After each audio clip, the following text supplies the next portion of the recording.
Cada dia, les botigues de Solsona obren i no saben el que es trobaran. Bé, doncs avui es trobaran amb mi i amb les meves entrevistes.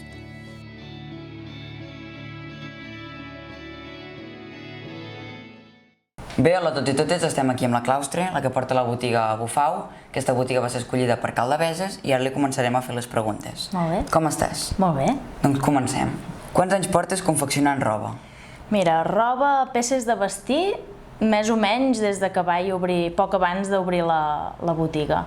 Però cosir, o sigui, fer anar agulla i fil una miqueta més. Sempre estava fent... Sempre no, però els últims anys estava fent fundes per tot, bueno, una miqueta, uns quants invents. Quants anys fa que la botiga està oberta? Mira, ara el juny va fer 7 anys, és del 2012. D'on ve el nom de la botiga? Bufau ja va existir com a botiga, l'únic que era un altre concepte, a dins el casc antic, al carrer Sant Miquel. I l'havien portat sempre els meus besavis, després els meus avis.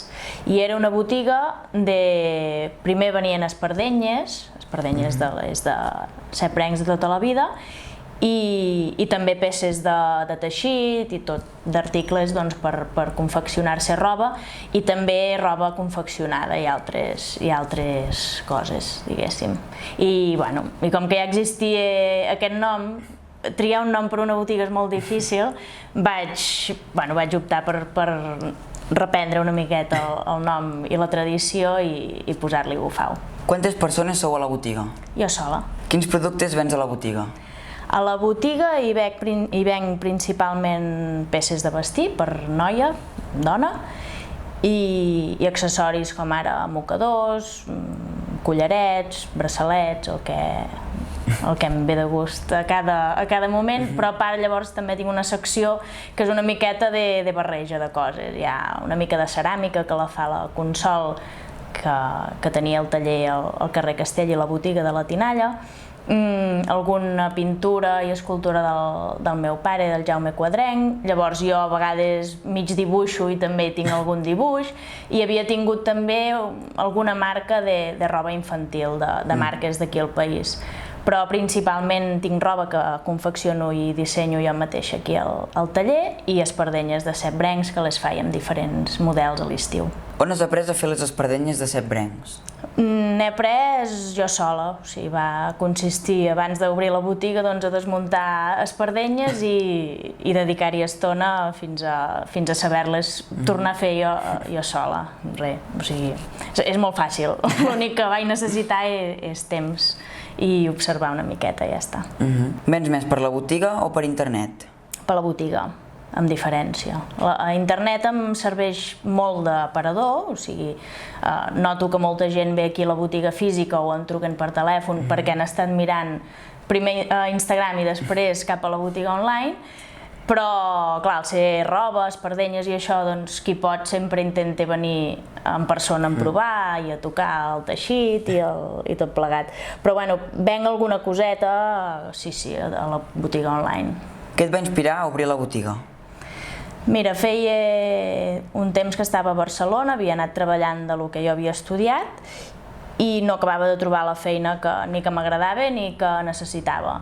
I al final em va venir de gust tornar aquí a Solsona, que feia molts anys que no hi era de manera continuada, i l'única manera que se'm va acudir és muntar un taller, un talleret, un lloc on jo pogués anar cosint i fent les meves coses, i una botiga on treure-ho a vendre, tot i que al principi la major part de les coses que hi venia de peces de vestir eren d'altres marques, perquè jo no ho abarcava tot, ni en sabia prou, ni res.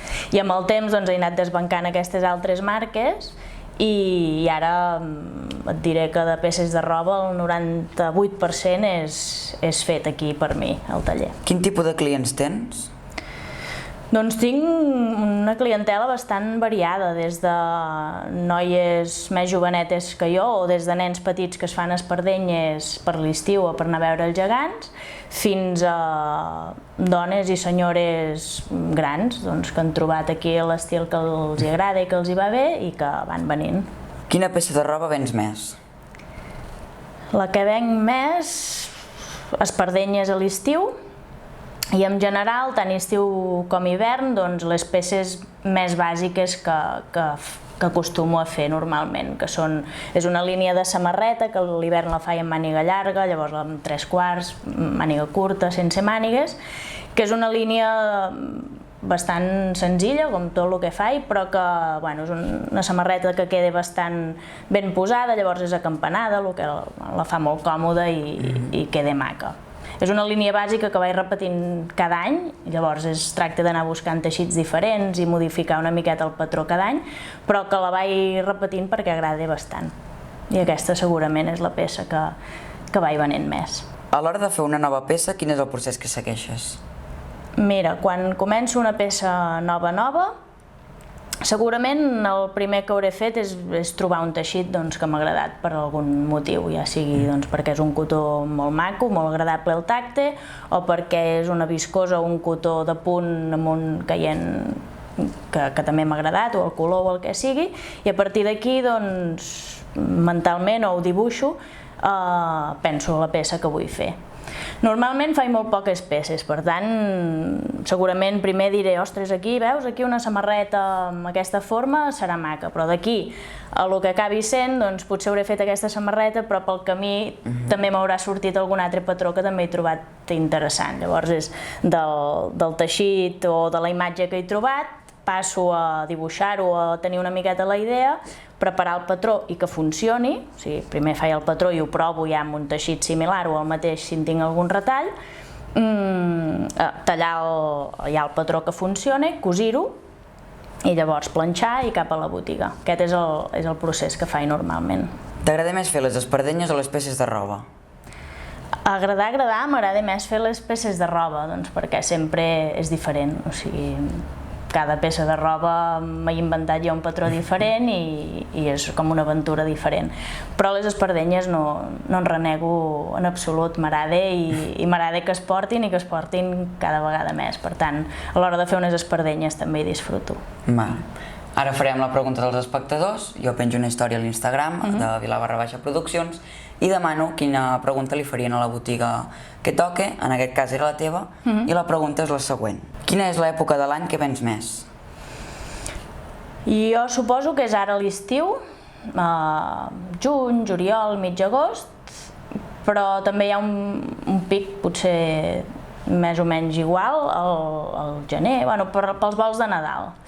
El que no et sé dir segur és quina és la pitjor, perquè n'hi ha bastantes, però no com a dolentes, sinó perquè són més fluixes i aquestes no fallen, que acostuma a ser després de festa major.